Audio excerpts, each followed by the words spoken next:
ئەی وەتەن وەڵڵا لە بووکی یەکشەوە زیباتری، تۆ لە 200 کیمیا و زێڕ و گەوهەر چاتری، بۆ خوماری کە لە بێشک تۆ لەمەی سەحباتری، تۆ بە ممتازی لە فردەوسی بەرین ئەعلاتری، بۆیە وەک بڵبڵ هەمیشە تاڵبی گریانتم. ئەو کەسەی تەنها و بێکەس ڕوو لە ڕوو بێ هەر منم، خەمفرۆش و خەمکڕ و یا خەم بە کۆی بێ هەر منم، گەر بەڕاستی بێ تەواوی یا درۆی بێ هەر منم، گەر لە دنیا تاقەتی ئیحزانی تۆی بێ هەر منم، وا مقیمم ئەی وەتەن وەک شاخی هەورامانتم.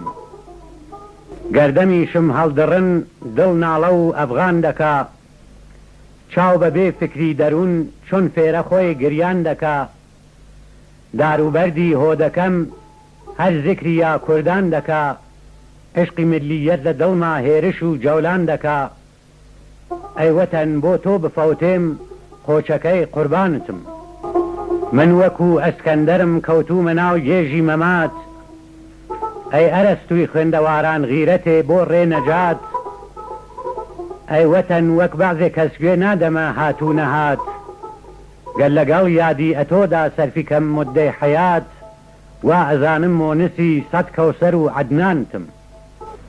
قانعا نەزمت پەشێوە داخەکەم فایەی چییە، من ئەزانم هەوڵ و دادت بێ سەمەر داری بیە، هەرچی هاوارێ ئەکەی لای بێتەمیز هەر فیە، باوەڕت بێ ئەی وەتەن لافم لە ئەشعارا نییە، شاعریکی گیانفدای ئاو هەوای نیشتمانتم.